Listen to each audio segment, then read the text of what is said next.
What do you think the White Claw is all about, dude? The White Claw is Stu's hand on your dick. You get a drink. I am white.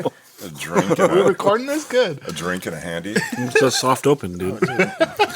No, it's a hard open. People like it.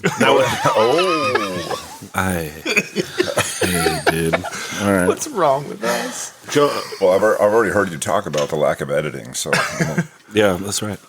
Patreon. smash that Patreon button. When we get to the triple digits, then we edit You this like thing. that? See? Oh, That's a listener I love right it. there. I know. Absolutely. Smash it. Smash it. It was literally the first thing you How said when fucking you hard walked is up it? on stage with no motive. No, because, but that was only because someone heckled me. Oh, Yeah. No, that was, and I was cracking up because that was a great heckle. So so it deserved to be like recognized, you know, like the one time that someone called me an Irish cholo. Like it had to be recognized. Like, okay, that was a great heckle, and it got me. I was like in the middle of like talking, and they're like, "Hey, who's this fucking Irish cholo?"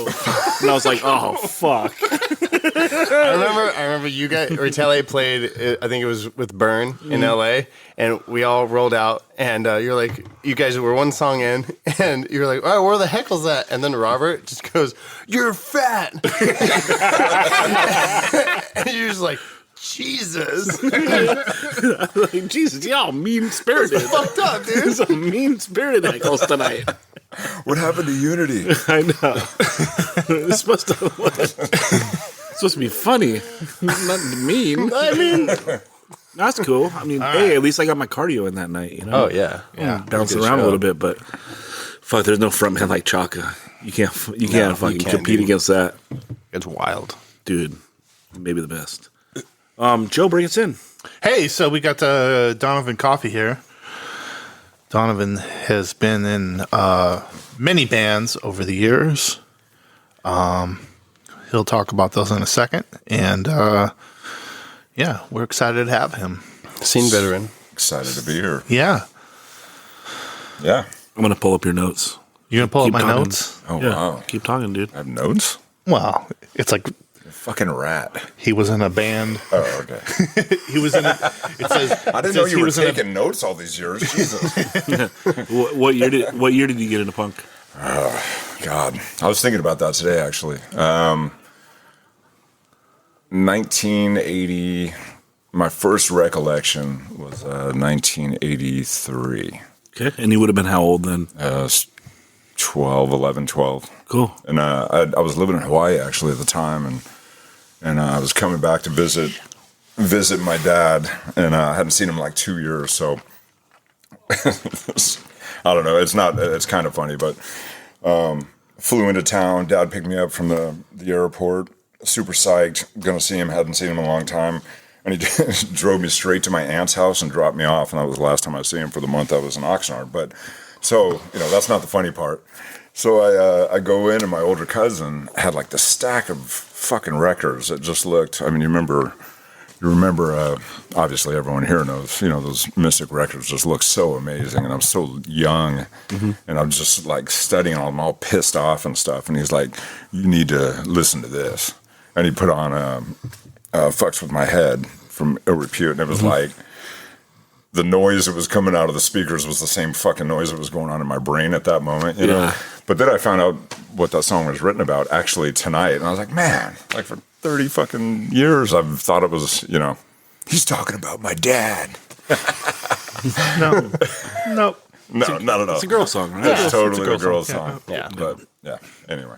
So that's basically the worst ballad ever. Yeah, totally. It's a reverse ballad, yeah. Yeah, so then I went back to Hawaii, and I was playing guitar at that time, and then met a kid who was super into Black Flag, and there was this rehearsal place across the street from where we took these guitar lessons, and I was an awful guitar player, still am, but this little rehearsal place we would rent had a drum set and a PA and like a little Marshall half stack. And he was, he thought he was a shit on guitar, so he'd plug in and we jammed a Black Flag or, just den, just whatever. And that was it. Then I moved back in 1985. I moved back from Hawaii back to Oxnard, and of course, all those legendary albums were out at that time, And I lived in Oceana right there off of Woolley. So I kept trying to get my cousin to take me to shows, and he wouldn't. So finally one night I was like, fuck it, and skated over there by myself to Oxnard Community Center. And I don't remember exactly who was on the bill. I just remember Aggression was, and it's just, you know, scared to death. I hid my skateboard in the bushes out in front. Sure. And like just kind of watched from like 100 yards away forever because everyone was way older and there's cops like frisking people. Like, fuck, am I going to do this? Yeah. You know, and jammed in there and just in time for Aggression to hit the stage. And I don't really remember much. I just remember when Henry went into that first chord from Money Machine.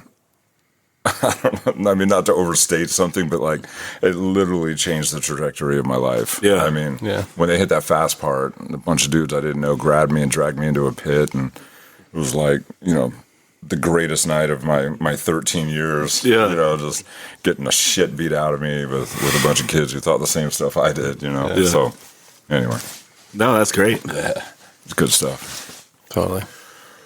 1985 scene Aggression, Joe. Yeah, Where were you? that beats me.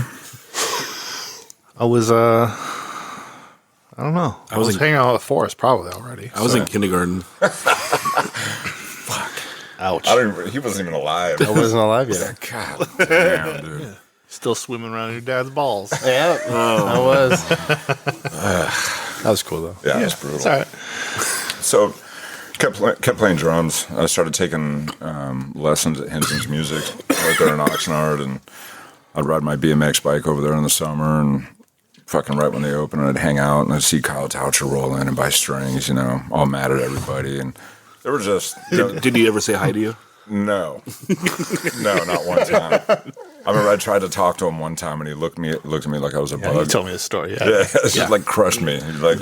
Like, you know, just dirty looks and stuff. His mom was actually my typing teacher at Santa Clara High School. She'd hand out Dr. No, you know, flyers and stuff, and the nuns, That's so cool. nuns So would tight. be all pissed off, you know. Yeah. And he'd like roll in to pick her up or drop something off. And he had, what kind of car did you have back in the day, Joe? That black one.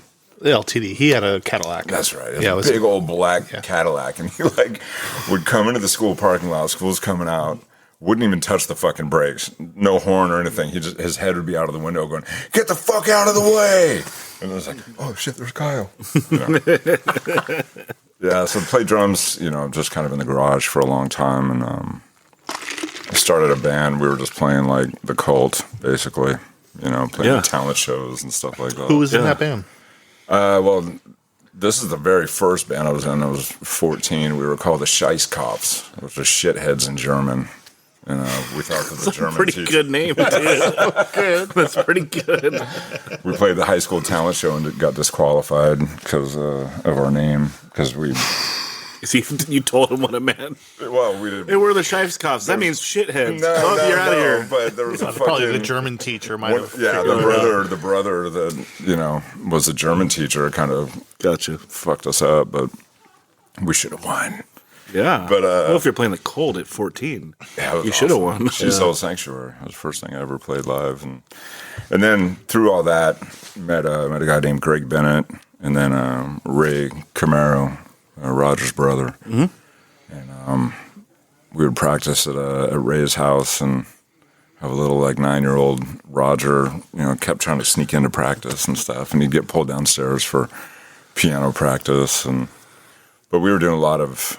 I mean, punk rock was always part of it, but, you know, I really didn't, my circle of friends, I didn't really have any musicians that played punk rock. You know, a lot of people that liked it. I mean, you couldn't grow up in Oxnard in that time and not know those bands. You know, dude, I mean, when I was in high school, everybody knew who Ill Repute, Aggression, Dr. No was. Yeah. You know, it didn't matter if it was like Homeboys on Perkins Road where I lived or the Jocks. I mean, they were, you know, it was a big deal, as it should have been. Yeah. But So what style of music are you playing with, Raymond? we were doing like The Cure, Joy Division, The Cult, a lot of that, you know, Bauhaus, like a lot of kind of death rock. I guess it's considered goth now. But I thought that Jeff Hershey introduced dark wave to the Camaros. I Nope. think it was Janet. But Man, I'll tell you what, Ray just had such an, I mean, probably still does. I talked to him at the No Motive show, but I haven't seen him or spent a lot of time with him. But he just always had these amazing bands that I had never heard of. Yeah. You know, and it really kind of widened my horizons. You know, because I just wanted to be able to play fast. That's all, that's all I cared about at that age. Is like how fast I could play. So did that through, gosh, I don't remember how long, year and a half in high school, and then went to a show at Moggs. I think it was Thought Festival. I was playing there and ran into Danny Moa. And so now we've jumped to about 91. No, this is my senior year of high school, so it's like 89, Okay. 89, 90. It was probably 89 when I started hanging with Danny. So Moggs is open but not doing punk shows. Well, on occasion. Okay. Yeah. Not consistently doing punk. Not No, consistently, no. And not until 91, 2, Yeah. when his next band, with Danny. Yeah. So, I mean, they would do shows, but I don't remember what band we were going Super to see. sporadic, Yeah. But it was like mostly it'd be like a all ages dance club most of the time. Sure. You know, I mean, shit, I saw Jane's Addiction there. Well, at Xenon West in '87. You know, they played there and fucking blew the roof off the place. But anyway, I ran into Danny and he's like, "Are you still playing drums?" And I'm like, "Yeah." And I said, "We should start a band." I was like, "All right, cool." You know, and it was really him and I for a long time. I mean, it was probably into '90 when we started wanting to do a little bit more, because, you know, we were doing, I think every young punk has to play, like the first song has to be Stepping Stone. Sure. Right, you know, so, I mean, we would do that like 6 times in practice and try to write some bullshit, crappy song. Well, Stalag still does it. Yeah, well, I mean, it's a fucking great song. Yeah, You know, yeah. I mean, that Minor Threat version's amazing, but, you know, our version was not all that amazing. But it's fun to jam on if you're playing it 6 times in a row. Yeah, by the 6th time, we started kind of getting it. Yeah. But, you know, started kind of writing some songs and you know, getting more serious about it. Like, shit, we want to play some shows. And so through a mutual friend of ours, we met a guy named Colin. And I went to high school with Colin, but he knew Danny and I both kind of separately. I was like, dude, I know this guitar player out of Wainimi, and he rips. And his band, I think he's playing with his band anymore. So back then, actually not far from here, actually, just across Victoria, in Alevis, the business section, or the business park over there, there's a place called JER Studios. And pretty much everybody back then, you could rent it. You know, you could rent 2 hours or something like that. But we would always do the last slot, like at 10 p.m. or 11 p.m. And those poor guys that were trying to do something cool for the scene, you know, left us the keys. So we'd be there from like 10 at night until 6 in the morning. Oh, rad. Yeah. So it turned into a party. Yeah. You know, Naturally. yeah, totally. So, anyway, so we were jamming with this guy named Alan Turk on bass. He lived on Silver Strand. And Forrest was a guitar player. And it was pretty much a debacle our first meeting. I fucking hated him. Okay. And How could you hate Forrest? Come on. it was a rough night. So he was supposed to be there like whatever time. It was like 10:30 or something like that. And so he doesn't show, you know. We're like, fuck. So we're jamming and it's all good. It's like 11:30, you know. Like, fuck, man, fuck this guy, you know. Yeah. Don't tell us you're coming if you're not going to come, you know. And I was already a little kind of intimidated because, you know, punk was really important to me. And he was like a real fucking guitar player, you know, like he played Skate Palace, you know, like, I mean, that was a big fucking deal, you know.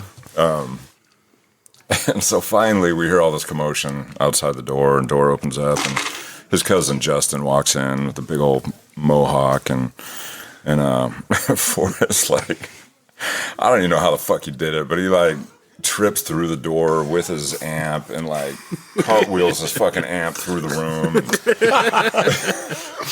And like wasted. He like came from, somebody got married. I don't even know who. Do you know who it was? I don't remember. Yeah, He'll so- tell. Yeah, one of Forrest's many stories. But so Look at him right now. Yeah, He's telling one right now, dude. he's always telling one. I love that fucking guy so much. But not on this night. Right. So he plugs his fucking, he had a Strat at the time, plugged it in, and he had this pedal board with like, I mean, everything you could think of, you know, like chorus and delay, and also like he plugs his guitar in and turns everything off, and all you hear is like,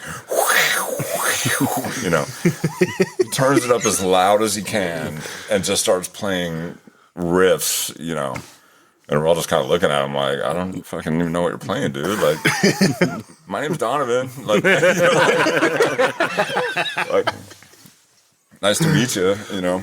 And so he's like all fucking pissed off because, you know, fucking keep up. You know, it's like, I don't even know what you're doing right now, bro. I don't know what's happening, dude. Yeah, totally. Like, probably didn't know he was wasted and I was baked. You know, we were going 2 different directions, but whatever. So he like split. He's like, this is fucking bullshit. You guys aren't a real band, you know, and leaves. I was like, well, fuck, dude. I guess there was my chance, you know, to be in a punk band. So regardless, we ended up hooking back up, and you know, really it was right out of the gate especially when he wasn't super wasted, and him and I mean, he's my longest, you know, musical partner, you know.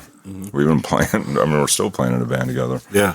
And there was just something about, you know, he was, at that time I was really getting into Dag Nasty, and he was really into Dag Nasty, you know. I mean, Brian Baker, and I'm sure he's already said it, is probably his biggest influence. But he had a really funky kind of picking style. So, but for whatever reason, like me doing rolls and stuff matched with what the picking he did. So we kind of wrote a bunch of, that band ended up being it's like the worst band name in history, but it was Spring Voodoo. We started getting pretty serious, you know. I mean, we wrote a bunch of songs. And what was the style of the band? I mean, we've always kind of had, you know, even with Clench Fist, it was kind of a, you know, it was punk rock, but pretty melodic. You know, a lot of really heavy picking, a lot of muting, you know. Just Forrest really was the driver of kind of the direction of that band. I'll say they're a little more suffer than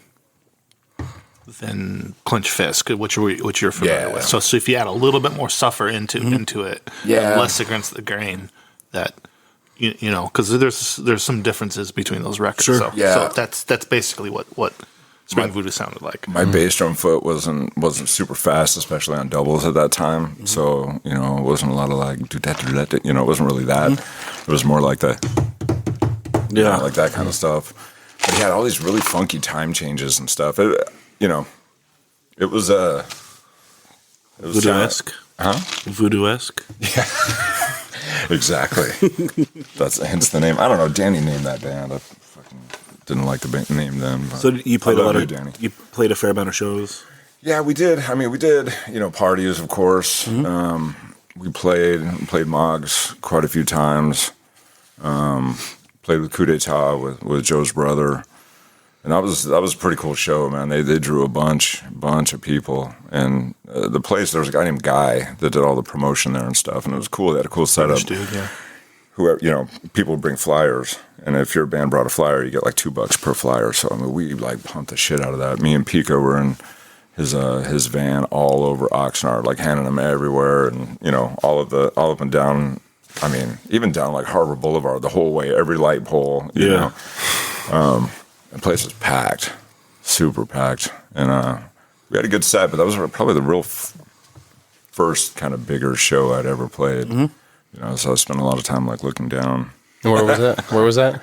That was at Moggs. Moggs. Yeah. And do you record? We did, I think, on the little 4-track Tascam, but we didn't. You know, I mean, we were really green. It's lost to the ether. Well, I don't know. Someone may have something. So, well, maybe Danny does or something. Danny might have some stuff, but I've never seen it. Yeah. But I mean, it was, you know, we were super green. Like, there wasn't, I don't even remember another punk band. I know there were, but as far as I was so young and, you know, didn't have a ton of friends like in Ventura and stuff like that, didn't really even know of any other punk. We didn't play with any other punk bands. Like, I mean, the shows we would play with, we played with Stalefish, but, you know, shows we played with, we would be with like a speed metal band, and, you know, like Coup d'Etat or Global Chaos. Yeah. Primeval. There's a band from LA that would come up all the time called The Fixtures. We played with them a few times. I think The Offspring played instead of them one night, like fixtures canceled and Offspring showed up to play. And then opening for Spring Voodoo. Yeah. Yeah, that's funny. Cool. Yeah. And then Camarillo Springs, someone kept putting shows on out there too. Vince, yeah.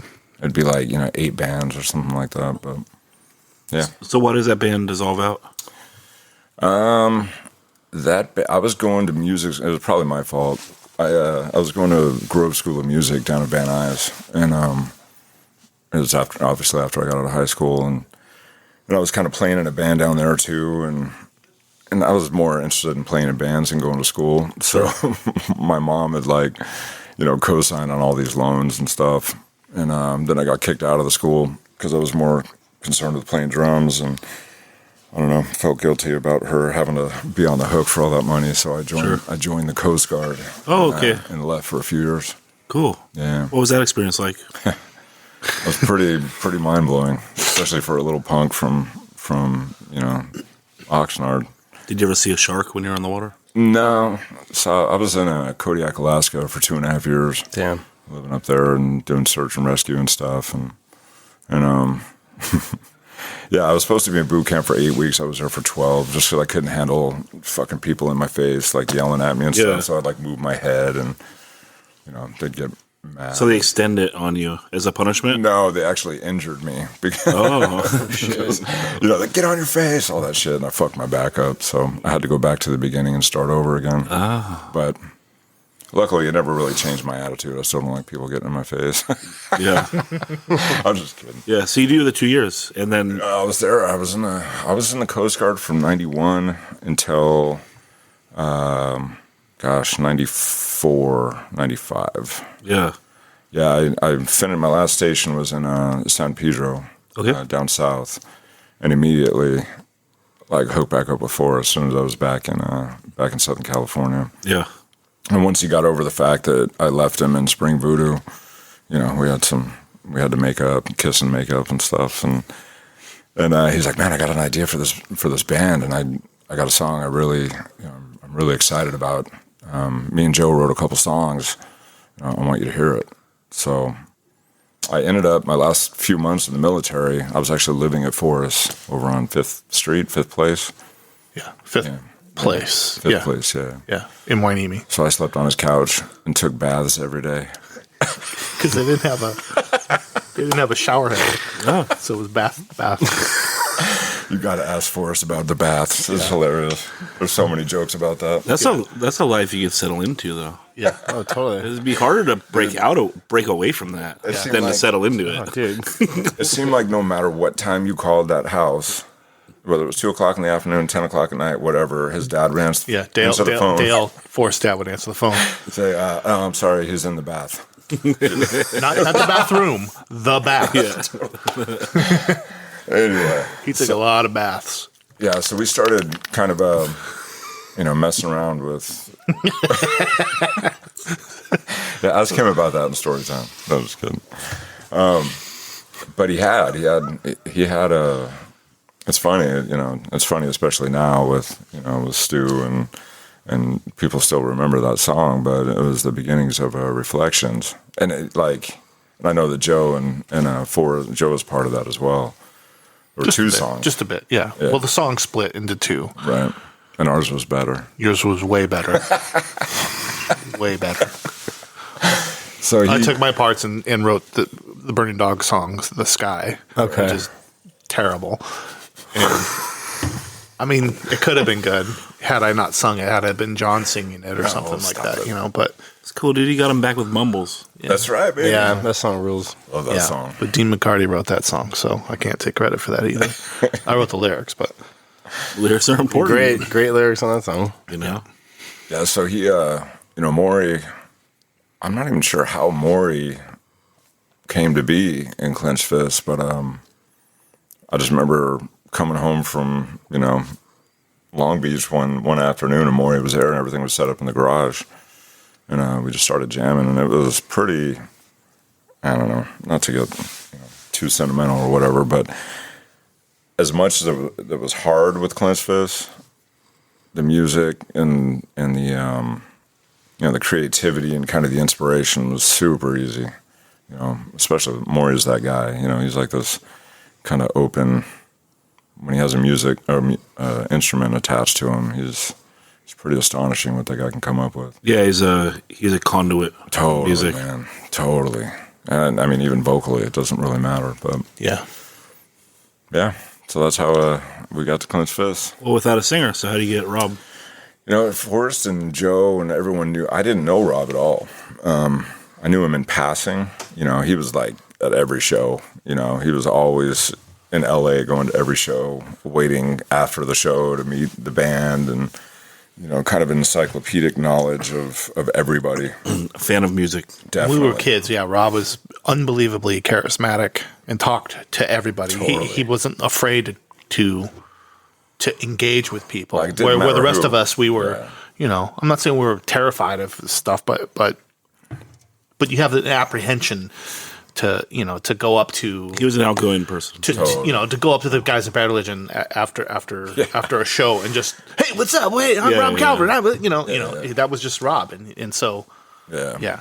So everybody knew who he was, or who Rob was already. So that's what I think Donovan's trying to say there. Absolutely. So, That's exactly. So he was noticeable.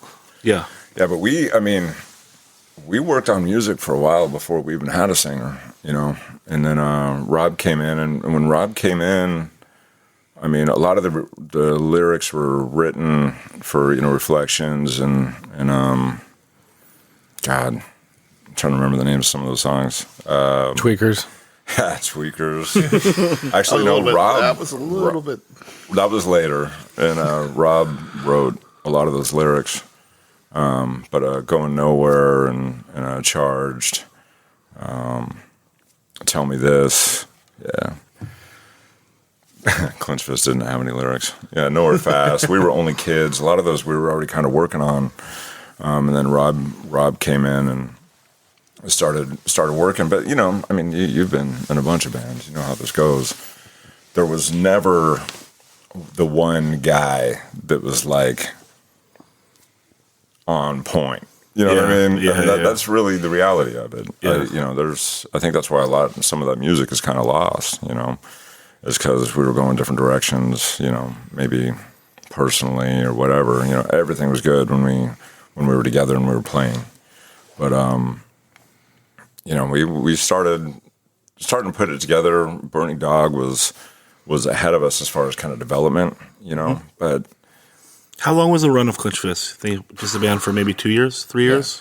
Probably two. Damn. And then right around that, yeah. Okay, so let's say it's 2 years. Yeah. About where in that 2 year span does the recording take place? We're probably halfway through it. Halfway, Yeah. It's right probably after middle. 9-10 months of being a band. Okay. Those songs came together pretty quick, but it takes a little bit of time to kind of work through them. And, Sure. Reflections didn't always sound like Reflections. And that was actually that Flintstone drum beat at the beginning was actually Maury's idea. And he was like, "No, try like maybe a roll." Yeah. To get that starting and those big open chords that Forrest is playing. I tried it on the snare and it just didn't sound right, and then just started fucking around on the toms, and it just kind of worked. But we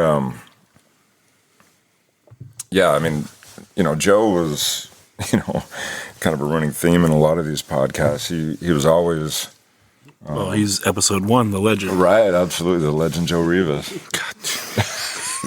loves it so much. Sorry, I'm getting pictures of my cat. I was like, what are you looking at, dude? Priorities, bro. It's all good. I don't like to be away from home. This cat's calling him right now. It's a beautiful cat. Cats are the best anyway. But okay, so You want me to get back to talking about you? talk about me All right. some more. So, Joe was really kind of a bridge to a lot of those Ventura bands that we weren't really, because really it was, at least out of the gate, it was really Burning Dog, us, and kind of the beginnings of FAY. Yeah. Those are the kind of the three bands in Oxnard, and all super supportive. I mean, I wrote songs with him. We all wrote songs with FAY. They were writing songs with us. Yeah, it's like 3 brother bands. It really just kind of from the same neighborhood as well. Well, I mean, we were all related to each other one way or another. I mean, Maury and Pika. Right. And Maury was in both of our bands. Right. Justin was Justin in and Forrest, and they're Forrest cousins. was in Clinchfish. Yeah. Literally all related. Yeah, seriously. Literally, in one way or another, yeah. So, and it was cool. I mean, it's hard. We took that kind of. It had been a real big lull, as far as quote unquote nardcore, and that was something that was so important to all of us in the '80s when we were really young. That it really was kind of like, no, fuck that. We got to bring this back. Yeah. This is important. There's a bunch of kids that feel exactly the same way we do, or we did, that will dig this stuff. So, it had really kind of true intentions, even though there wasn't really, especially right out of the gate, it wasn't a ton of support for local punk bands. So we'd play parties, and then, the Camelot Room. yeah. That was probably a little bit later, but played up in that fun Santa Barbara show where started IV, the riot. Started a riot. That'll be not to date this. Yeah, but yeah, Wednesday. Good. Yeah. I can't wait to hear that one. Can't wait to hear someone else's perspective. That was a fun night. Yeah. My favorite part was after when we were trying to leave and the fucking sheriff's deputies are like, "Why don't you go back to the projects?" Fuck you, lady. I'm for the projects. What are you talking about? But We live in Silver Strand. yeah, I think really, it's Clench Fist. What it was. I mean, there's some amazing songs, and really, you could, even with kind of some of the rough recordings and stuff, there was a really good vibe between the four of us, and Great band. yeah, it really was. But we didn't really give ourselves enough time to work out the sound. Yeah. To really, and I really go back to you. I know you've mentioned it in a lot of podcasts, but at least that one guy, Yeah. or gal, that is kind of the driving force, kind of keeping everyone, herding cats, and it's not easy.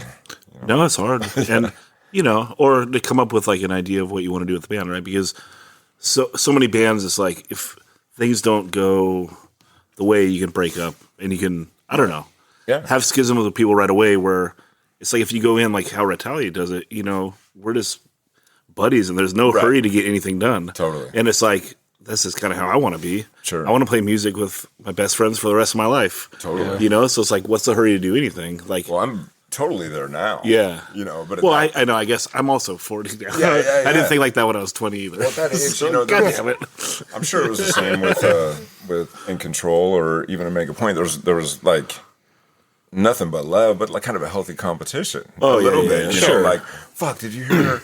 Did you hear? Whatever the truth, that fucking demo that the Burning Dog did. Fuck, we gotta get this shit down. Now that's a hard song to go up against. Yeah, that's a good ass song. Fuck yeah, it is. That first demo from them, I was like, oh my god, we gotta practice. What are we doing? Come on. Oh wait, we can't because Maury's in their band too. Yeah. Oh, we can't practice Morty's at their practice. Totally. God damn it. That's crazy. But it was a good time, man. I mean, 90s were, it was a really cool segue. It was cool to see, like Madball. I know everyone calls him Madball. So, Adam Heckman. He was 14 years old, and he would, skate in front of our house on Rossmore. Yeah. Back and forth. Caddy corner, directly across the street. Yeah. And he wouldn't, over. he would just kind of, be looking at us. We were all fucked up punkers and stuff in our 20s, Yeah. And he's, 14 years old, and then it'd be like, oh, hey, what's up, guys?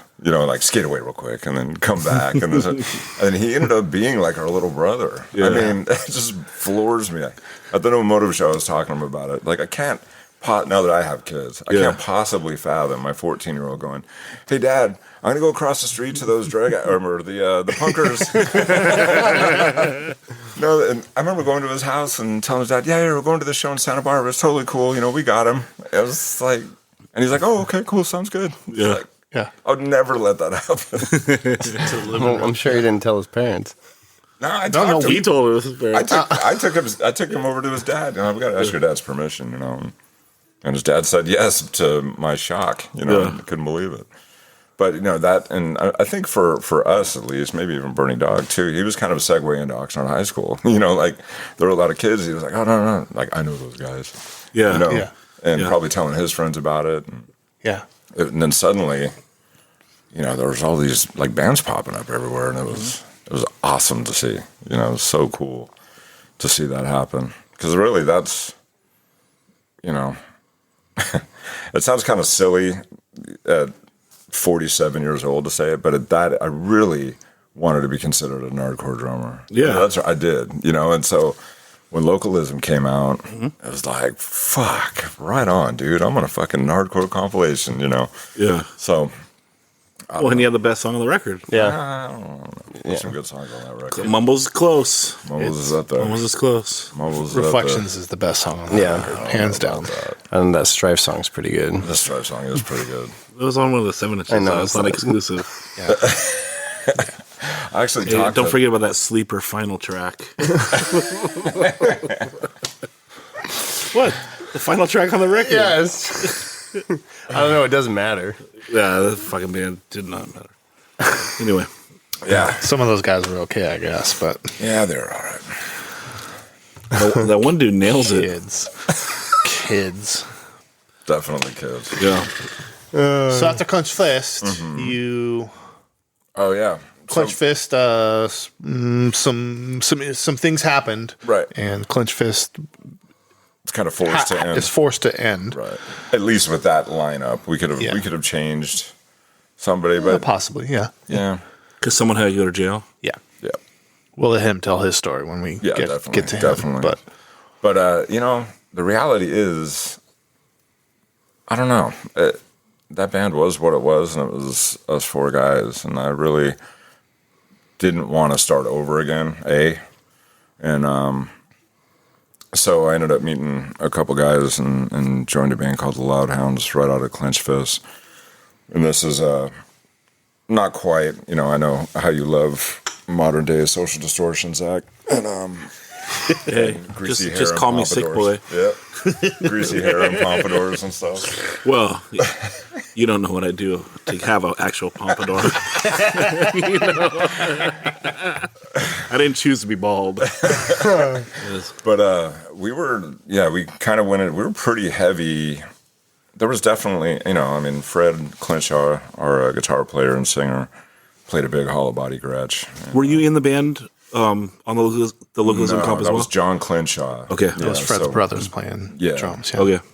And then there were, I don't know specifically why they had the opening or what, but they asked me to join, and they were wanting to get pretty serious. And at that point I was too. I kind of felt, like wanted to be in a band that was, practicing a lot. Yeah. And wanting to record and do stuff like that. And we did record a lot. We never released a record, but we played a lot of shows. Played out of town more, Vegas and Bakersfield and Fresno and stuff like that. A lot of big shows too. Yeah, some bigger ones. But there really wasn't anyone else to play. There was us and a band called Blazing Haley out of Santa Barbara that were even remotely in that kind of genre of music. Even though we really weren't like a rockabilly band at all. We were just kind of dancing around that stuff a little bit. But we played with the Reverend and Paladins and Lee Rocker. That was an interesting show. But so we did that for a couple of years. Shout out to Donnie. Love you, bro. Donnie Edwards. Love you. Yep. We recorded at the living room. Played a lot of shows at the living room. We played a lot of shows with you guys. Yeah, with the dog stuff. Yeah, that was another band that like we, there's nowhere really to put us. I remember Fred used to do write-ups. Mm-hmm. He was doing a scene report and a flip side, or I don't remember what the other one was. MRR. Yeah, he'd be like, don't really know where to put him on a bill. Yeah, but that's all we did. We played with punk bands. I think we played the Oxnard National Guard Armory. I'm not sure. Was that Jess band? Maybe that was on that bill. Yeah, Black Opal. But I think we played both times. Yeah. So I think my second punk band. Yeah. So Against All Odds. Yeah, that was my band of never put anything out. Yeah. But I do have a demo. Do you? Yeah, but like we didn't put it out. See, No Motive, they set the bar so high. Totally. for our like generation that it was like Ours too. we did we would do a recording that's like we're gonna put out a record, right? And like we're not just gonna put out tapes, and it's like it was so dumb. We should have just put out tapes. Totally. Go make tapes, put them out. Yeah, it's just like try to get the music out right instead of like let me figure out how to put out a record when I'm 15. Totally. So stupid. Totally. Yeah, you guys were so young. Yeah. So that band never did anything. Yeah. Like. And because your band breaks up by the time you would have gotten your records back anyway, thank God we didn't make one. You know what I mean? Yeah. Hey man, you guys owe me some money for this. Like, fuck you, I'm not in that band. Yeah, I'm done. Yeah, I mean, it's not easy. That would be the biggest thing I would tell. I mean, it's great to see like the civil conflicts and these bands going after it. That's what I said. Document it.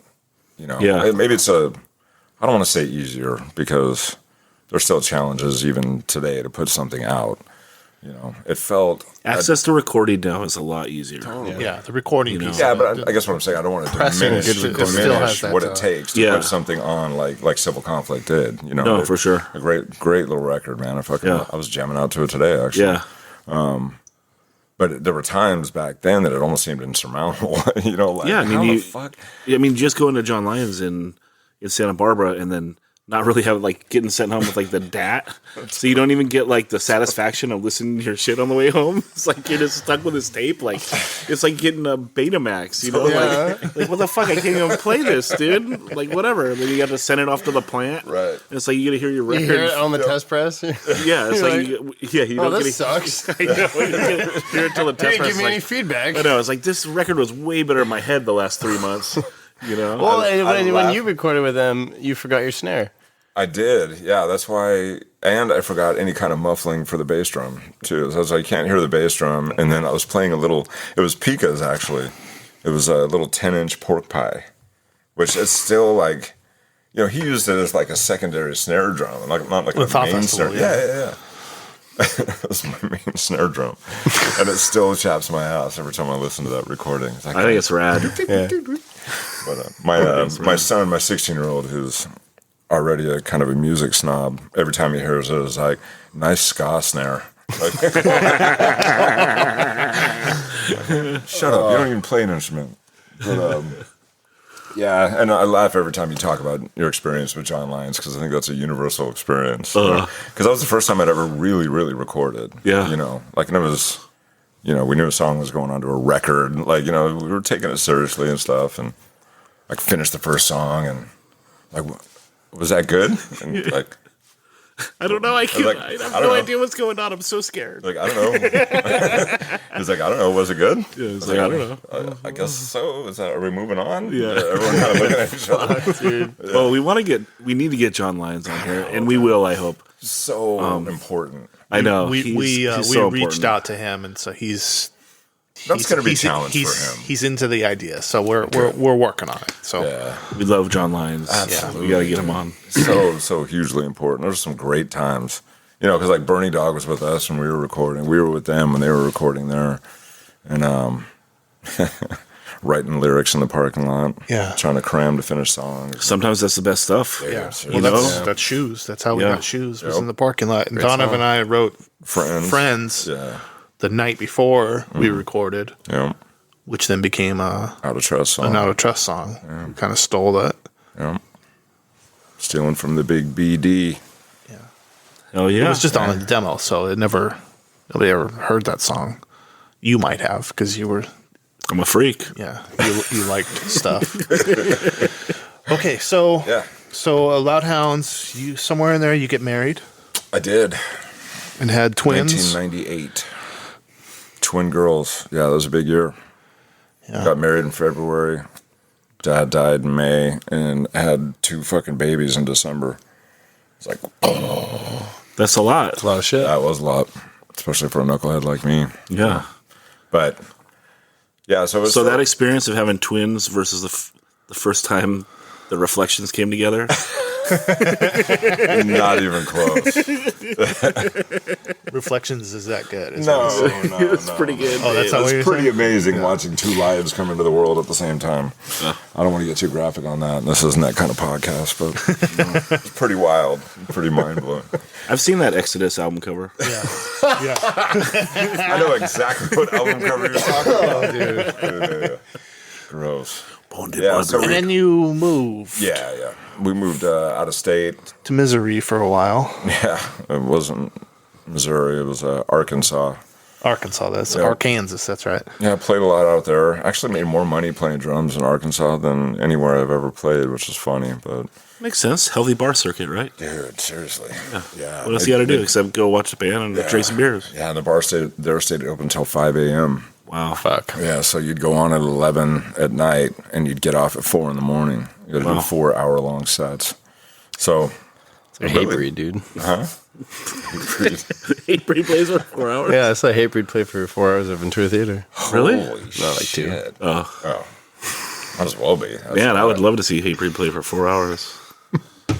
Yeah. Just take my money. Yeah, it's out of state. Then we moved back, and it really is. We were gone for a long time, like 9 years, something like that. 9, 10 it's years. 10 years almost, too. Yeah, and then right back in with Joe and Forrest, where I was the second drummer of Out of Trust, and now I'm the seventh drummer of Yeah. Out of Trust. I'm the second and the seventh drummer. That's cool. That's tight. That's like when Brandon Cruz goes through like the singers of Dr. No. He's like, I'm like the second, the fifth, the eighth. It's pretty sick. He knows though. He knows his numbers. Totally. Yeah.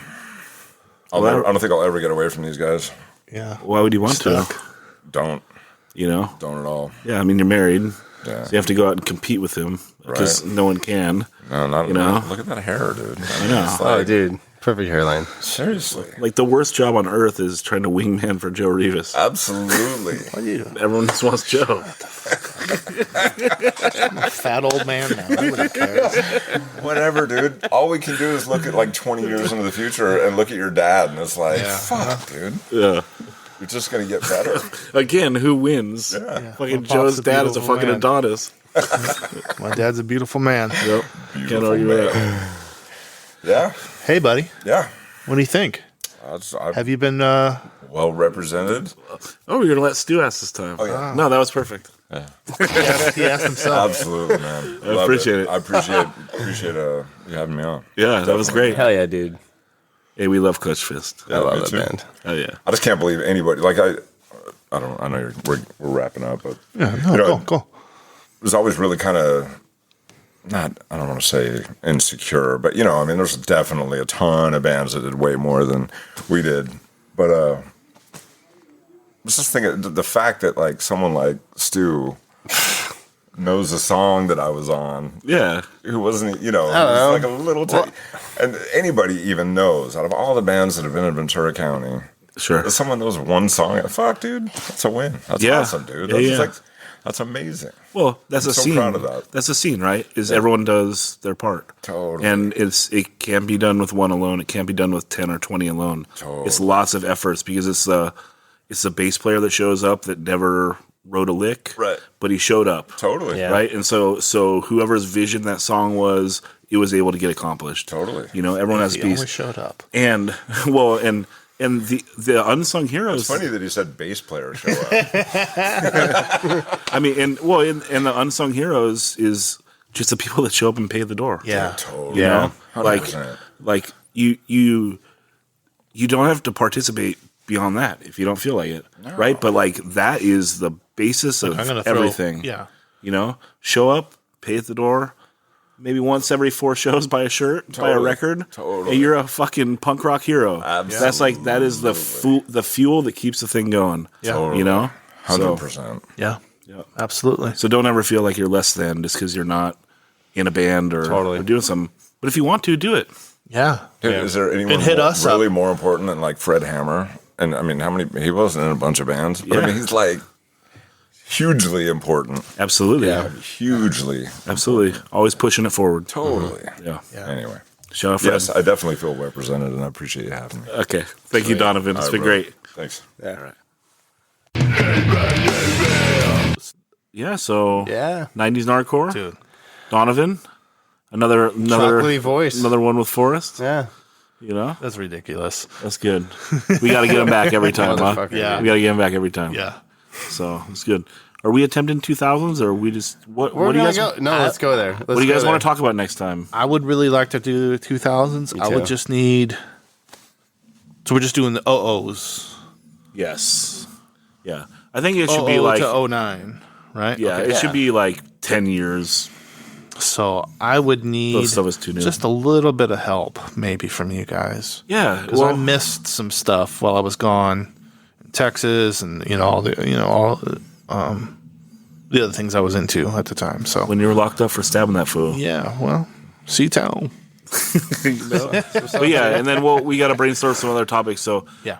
Also, if anyone out there, if you have something you want us to riff on, if you have a topic you want Joe, Stu, and I to talk about, really anything, send it in and we'll talk about it. And if we missed a record that you want to talk about too, that or even a demo or something like that, we can at least talk about the demos. Totally. I mean, like we can't put them in the Hall of Fame because we have there has to be a we had to put a criteria, but we could talk the best Nard demos. Yeah. That'd be fun. Some we could talk about. So send in your ideas. Again, and if you feel like a certain way about a record, like you're like, man, they went right past. They didn't spend enough time on Sadness. That record, it really resonated with me. Send a fucking letter, dude. I'll read it. Yeah. So the more feedback you guys give us, the better. We'll talk about whatever you guys want. This podcast is for the people, and smash that big girl. yeah, I didn't say it, dude. But yeah, man, whatever you guys want and need, hit it up, and we're here for you, man. Stu's here for you. I'm here for you guys. Joe, episode 1, he's here for you. I'm here for you. Yeah, that's it. We'll see you next time. Okay.